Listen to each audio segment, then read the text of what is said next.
Welcome back on WREM. I am joined in the studio by members of the Monmouth-Roseville FFA Chapter. I'm going to have you both introduce yourselves and tell us what grade you are in school and which officer you are with the Monmouth-Roseville FFA.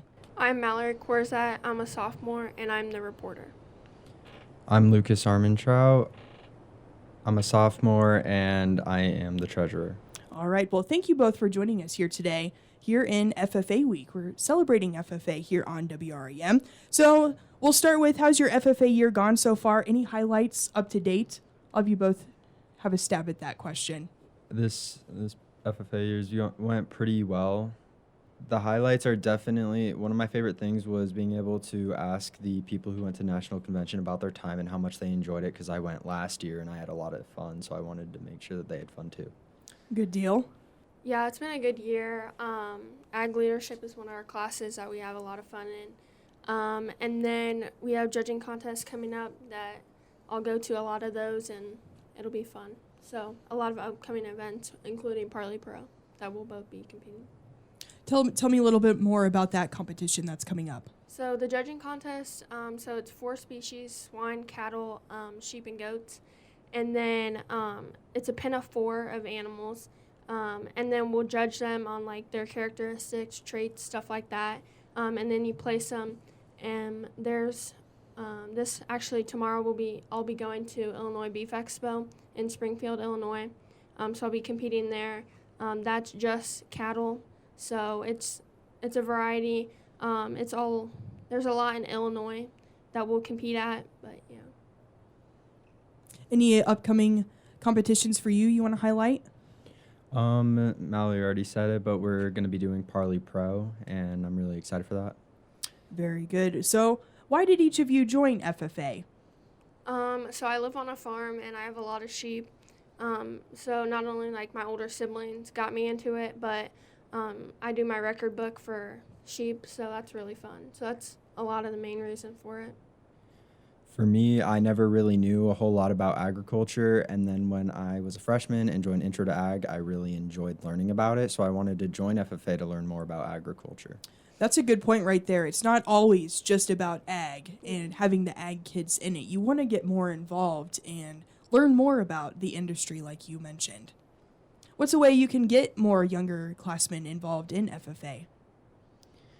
You can always try to just talk to them about it, because a lot of people may not be interested in it when they first hear about it, but when you start talking to them about it and what benefits you can get from being an FFA and all the stuff like that, they can really get a good grasp on what it is, and then hopefully they would join. Mm-hmm. Mallory, anything you'd like to add? Yeah, like you said, it's not just about like the livestock part of it. Like there's so many other things that it branches off to. And there's a lot of scholarships that you can get from ag classes and stuff like that.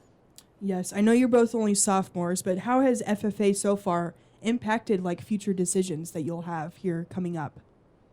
For me, I have realized that I want to go and be a teacher. I've done ag leadership, and it's just kind of like, I've just kind of noticed that I really enjoy doing leadership activities, and I want to be a teacher so I can teach and lead students to better education. Mm-hmm. So I'm not really sure what I want to do like after high school, like into college. I've thought about like judging in college and stuff like that, or like ag business, something like that. But that's really what it's taken me towards, is like my future job, something around agriculture. Yep, around ag. There's a lot of it in our little area as well, to get involved in something in some part of agriculture. Yeah. Yes, for sure. So what activities does your Monmouth-Roseville FFA chapter have planned for FFA week?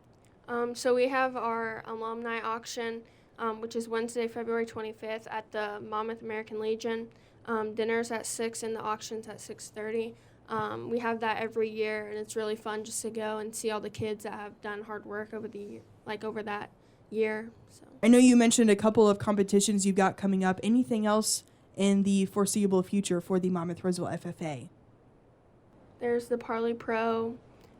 Kids will be going to like the judging contest. There's going to be a banquet at the American Legion. Not sure exactly what date, but it's where we announce the new officers, and also we give rewards to the current FFA members. So it is FFA week. I'll have you give us a rundown of all the FFA officers involved with the Monmouth-Roseville FFA chapter. So our president is Camden Johnson, who's a senior. Our vice president is Ruby Bernal, who's also a senior. Our secretary is John Castile, who is our senior. Reporters, obviously me. Treasurer's Luke. And then our sentinel is Jada, who is also a sophomore. Yes, well, thank you for sharing those names, and congrats to all of them for holding those officer positions, and it's great to have a bunch involved. How many do you have in your chapter that are involved? There's probably like 15 of us-ish. Yeah. It's a good around group. there. Yeah. Yes. So like some people obviously like to do certain things that others aren't really involved in, so it just takes a group of us to do certain things. Yes, for sure.